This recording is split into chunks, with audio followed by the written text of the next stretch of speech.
ఈరోజు నేను బాపట్ల జిల్లా కలెక్టర్ గారు రావాలని డిమాండ్ చేస్తున్నాను.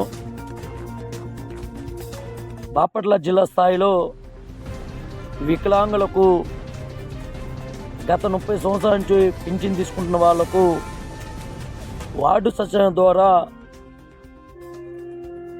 జిల్లా స్థాయిలో 3,829 మందికి వికలాంగులకు నోటీస్ ఇచ్చి వచ్చే